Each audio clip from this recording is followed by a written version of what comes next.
She had packed everything she owned into one suitcase and a canvas bag, and she still had room left over, which told her more about her life than she wanted to think about. The man standing in the doorway of the ranch house didn't say hello. He said, "You're the woman from the agency." It wasn't a question. Nora, no, not Nora. Eleanor. Eleanor Voss had stopped correcting people about her name 2 years ago, somewhere around the time she stopped expecting anyone to get things right. She said, yes, and waited. He looked at her the way people look at weather they're not sure about. Not unkind, just assessing. "My daughter's inside," he said. "She doesn't talk much." "Okay, she used to." Eleanor didn't say anything to that. There wasn't anything to say that wouldn't sound hollow. She picked up her suitcase and he stepped aside to let her in. His name was Reid Calloway. 41, the agency file said, though he looked like a man who had lived those years with both hands.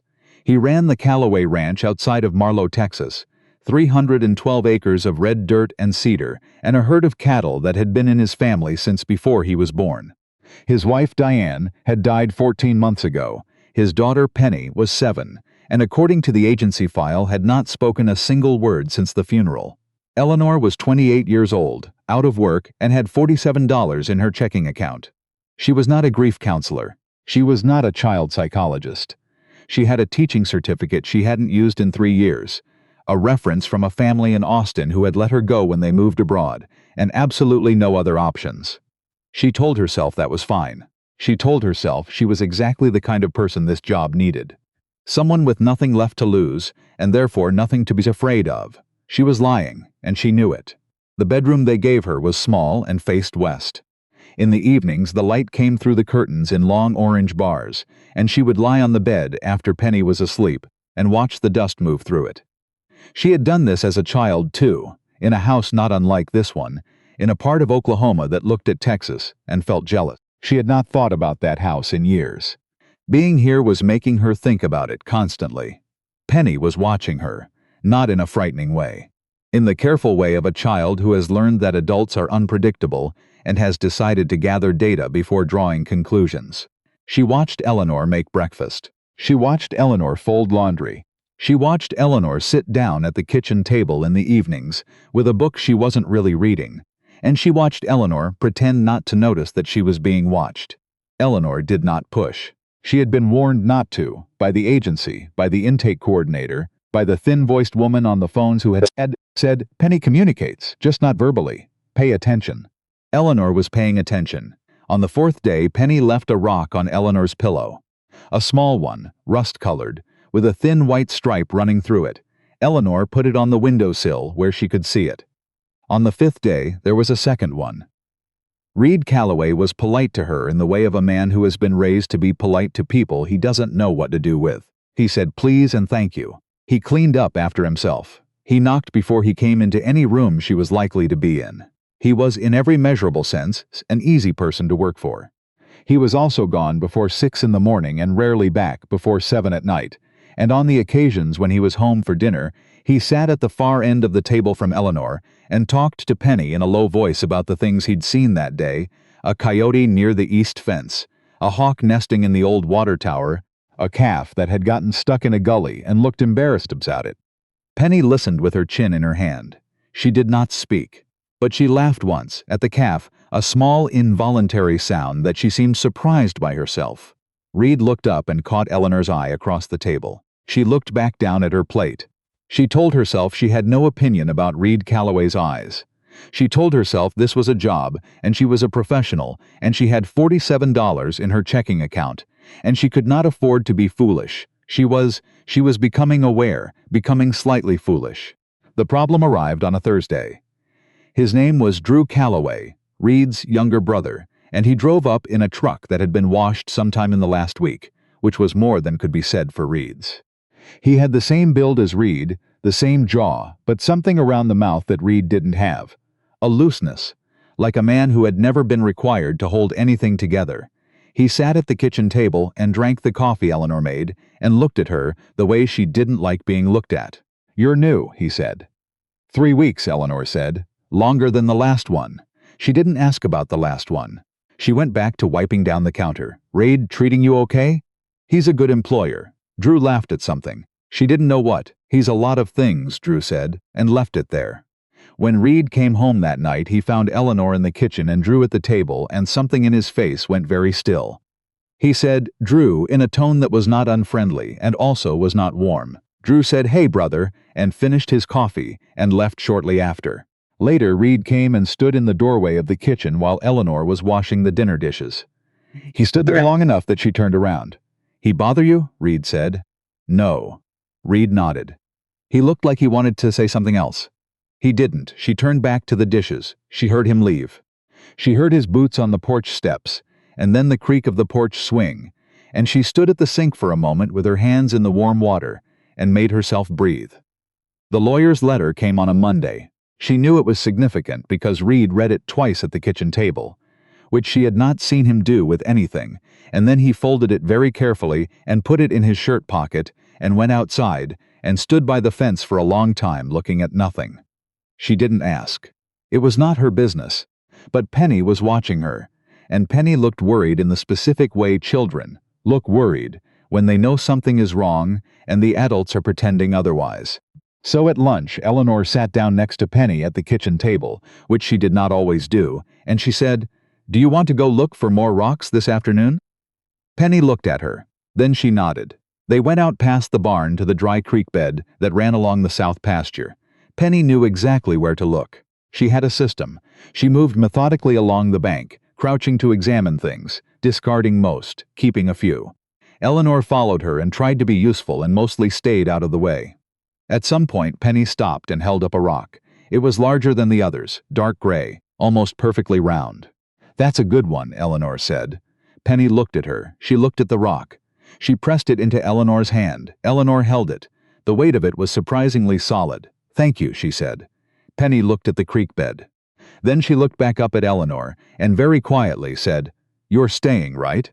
Eleanor's breath stopped somewhere in her chest. She hadn't heard Penny speak before. The voice was small and a little rough from disuse, and it asked the question with a plainness that was worse than any amount of pleading would have been. Not begging, just asking, just needing to know. Eleanor crouched down so they were at the same height. "Yes," she said, "I'm staying." Penny looked at her for another moment. Then she turned back to the creek bed and kept looking for rocks, like nothing had happened, like she hadn't just handed Eleanor something she hadn't known she needed. That night, Eleanor heard Reid on the phone. She was not trying to listen. She was passing the hallway to get to the kitchen, and the door to his office was mostly closed, and she heard enough. She heard the lawyer's name, a sentence about Diane's mother, a sentence about the property line on the west side, and then Reid's voice dropping to something she couldn't hear.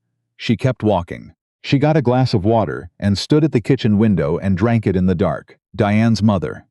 She turned that over. The intake file had mentioned a complicated family situation. It hadn't said more than that. She went back to her room. She did not ask.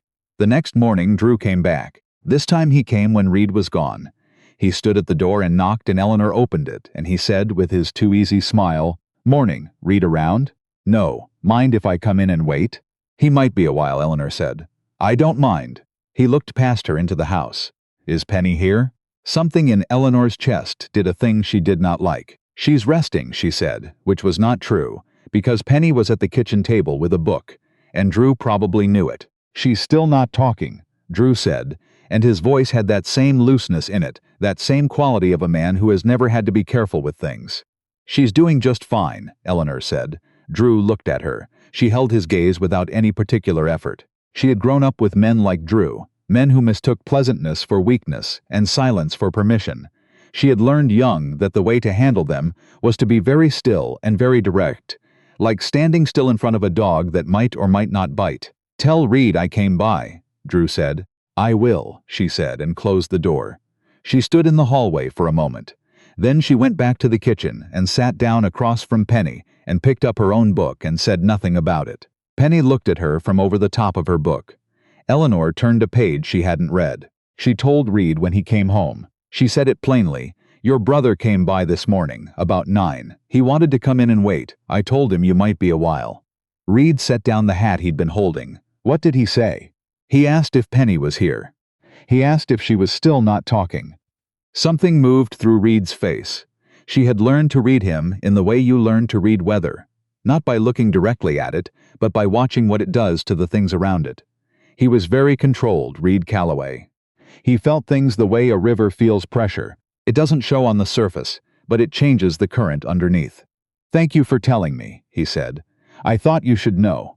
He picked his hat back up. He turned it in his hands once. Then he said, "The lawyer letter. Diane's mother is contesting the property. She thinks she has an opinion about what Penny needs, and who's better positioned to provide it." He stopped. Eleanor waited. "She hasn't met Penny in 4 years," he said. "She came to the funeral, and she cried in the way people cry when they want to be seen crying, and then she left, and she hasn't called once. And now she has a lawyer." He said it without heat. That was the thing about Reid. The absence of heat made it worse somehow. Like it had been burning for so long it had just settled into something permanent. "I'm sorry," Eleanor said. He looked at her. "You said that like you mean it." "I do." He was quiet for a moment. Then, "Penny talked today. Maggie from the feed store told me. Said she heard it secondhand from—" "It doesn't matter, she talked." "She did," Eleanor said. "To you?" "Yes." He looked at her for a long time. Not the assessing look from that first day. "Something else. What did she say?" he said. Eleanor thought about lying, about softening it. She said, "She asked if I was staying." Reid looked away. He looked at the floor and then at the window, and then he set his hat on the counter and put both hands flat on the surface, and she could see the effort of it, of holding something in that wanted very much to get out. "What did you tell her?" he said. "I told her yes." He nodded, slowly. "Were you telling the truth?" "She should have said something careful, professional. Something about the terms of her employment and her intention to continue in her current capacity." She said, "I was when I said it." Reid looked at her. "That's honest. I try to be." He was quiet again. "I'd like you to be able to keep saying yes," he said. To her. I want to give you a reason to stay that isn't just the job." He stopped. He seemed to realize what that sounded like. "That came out differently than I meant it." "I know what you meant," Eleanor said. He looked at her carefully, like he wasn't sure whether to believe that. "I've been here 6 weeks," she said. "I know the difference between a man who means something and a man who doesn't." He picked up his hat. He looked at it. He said, "Okay," in the way people say it when they mean something bigger than the word. The custody hearing was scheduled for a Wednesday. In the 2 weeks between that conversation and the hearing, things shifted in the house. Not dramatically. Not in the way of things in stories, where someone says something true and the world rearranges itself overnight. More like what happens when you've been carrying something at a slight angle for so long you've stopped noticing, and then someone points it out and you adjust, and you realize how much easier it had always been capable of being. Reid came home earlier, not every night, but sometimes. Penny started talking more. Not a lot. She was a careful child, and she spent her words the way a person spends money they've had to work for. But she said good morning, and she said more please, and she said, "Eleanor, come look at this," when she found a horned lizard behind the water trough, and she said it in a voice that was getting steadier, like a signal getting stronger. Eleanor came and looked at the horned lizard. It was small and prehistoric looking and deeply unimpressed by all of them. "It's a good one," Eleanor said, which was what she always said, and Penny laughed. The night before the hearing, Eleanor couldn't sleep. She lay in her west-facing room in the dark and listened to the ranch be quiet. It was never fully quiet. There were sounds she'd learned over 6 weeks. The creak of the water tower, the distant low of cattle, the occasional bark from the border collie who lived in the barn and had opinions about raccoons. She had learned them the way you learn a house's grammar. She had stopped hearing them as noise and started hearing them as language. She did not want to leave. She was surprised by how simple that was. She had spent so long in her life living in places she was waiting to leave that she had almost forgotten this feeling, the feeling of a place having weight, of a place meaning something. She had $47 in her checking account, which had at some point become a detail she remembered with something like affection, like a scar that has stopped hurting and started being just part of the map. There was a knock at her door. She sat up. "Yes, it's me," Reid said. "I'm sorry. I know it's late. Come in."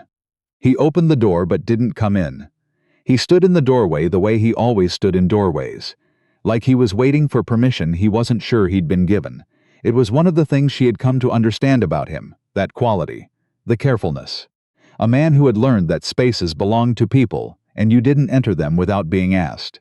"I couldn't sleep," he said. "Me either." He leaned against the doorframe. She could see him in the dim light from the window, the shape of him, tired, the hat he never wore inside because it had been his father's and he was careful with it. He was wearing it now. He must have gone outside first and then come back. "I was thinking," he said, "about what you said. That you were telling the truth when you told her. In the moment, yes. Is it still true now?" She thought about it. The window.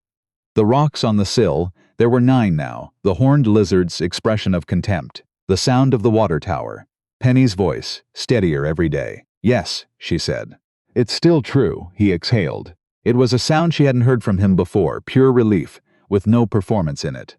"The lawyer thinks we have a good case," he said, "for the hearing. He thinks, it looks good, I know, but I wanted." He stopped.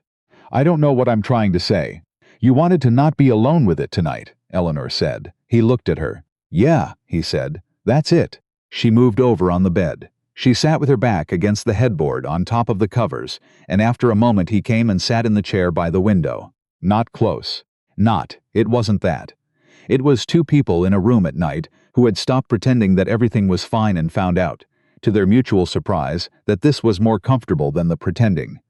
They sat like that for a while. She told him about Oklahoma, about the house with the same west light, about her mother, who had been a woman of enormous capability and very little softness, and how Eleanor had spent a long time thinking that capability was the opposite of softness before she understood they didn't have to be. He told her about Diane, not the death, not yet, but before what she had been like, funny and impatient, and chronically unable to be on time for anything, how Penny had her mother's laugh and her father's stubbornness, which was, he said, a very dangerous combination. Eleanor laughed at that. Reid looked at her when she laughed. She noticed him looking. "What?" She said. "Nothing," he said. "You have a good laugh." She looked at the window. "Thank you. I mean it. You hide a lot of yourself. You don't hide that." She thought about that for a while. "I've gotten in the habit," she said finally, "of hiding.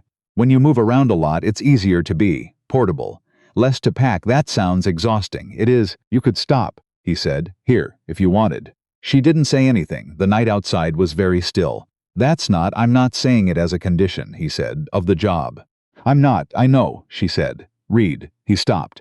"I know," she said again. He looked at her in the dim light. She looked back. The water tower made its sound. One of the cattle, far out, made its sound. Somewhere the border collie had an opinion about something. "I'm not going anywhere," she said. He nodded. His face did the thing it sometimes did, where something moved through it and he couldn't quite keep it off the surface. "Okay," he said. "Okay," she said. The hearing went the way it went. The judge was a small woman with reading glasses, and the manner of someone who had seen every version of every story and was not easily moved by performances. Diane's mother, whose name was Patricia, cried at appropriate moments. Her lawyer made arguments about stability and family and the importance of maternal heritage. Reid's lawyer presented 6 weeks of records, notes from Penny's school, a letter from Penny's pediatrician, and Eleanor's testimony, which she gave clearly and without embellishment. What Penny had been like when she arrived, what Penny was like now, the rocks on the windowsill, the horned lizard, the voice getting steadier. She said, "On the day she first spoke to me, she asked if I was staying. I told her yes. I've been telling her yes every day since. I intend to keep telling her that." The judge looked at her for a moment. Then she looked at Reid. Then she looked at her notes. Patricia's case was not without merit. The judge said so. But merit, she also said, is not the same as what is right for a child. What is right for a child is not a theory. It is a Tuesday morning and a consistent voice, and someone who knows which rocks are worth keeping. She ruled in Reid's favor. In the parking lot afterward, Penny reached up and took Eleanor's hand. Eleanor looked down at her. Penny was looking at the parking lot, at the cars and the heat shimmer, and the particular quality of Texas light in the afternoon. Like something personal. Eleanor held her hand. Reid was talking to his lawyer a few feet away. At some point he finished and came and stood next to them, and for a moment the 3 of them just stood there in the parking lot in the heat, not saying anything, which felt, Eleanor thought, like the most natural thing in the world. "Hungry?" Reid said. "Yes," Penny said. "Eleanor?" Reid said. She looked at him. He was looking back at her, the same way he'd looked at her in the dim room, unhidden, with nothing performed about it. "Yes," she said. I'm hungry. They went to get lunch. It was an ordinary thing, a diner with a sticky menu and a waitress who called everyone honey and pie that Penny ate entirely too much of and did not apologize for. Eleanor ate her pie. She watched Penny explain to Reid, at some length and with great seriousness, the difference between a good rock and a great rock, and the specific criteria by which this distinction could be reliably made. Reid listened like it was important, because to Penny it was, and that, Eleanor thought, was the whole of it, really. That was the thing she hadn't known how to name, for 6 weeks and 100 small moments. It wasn't grand.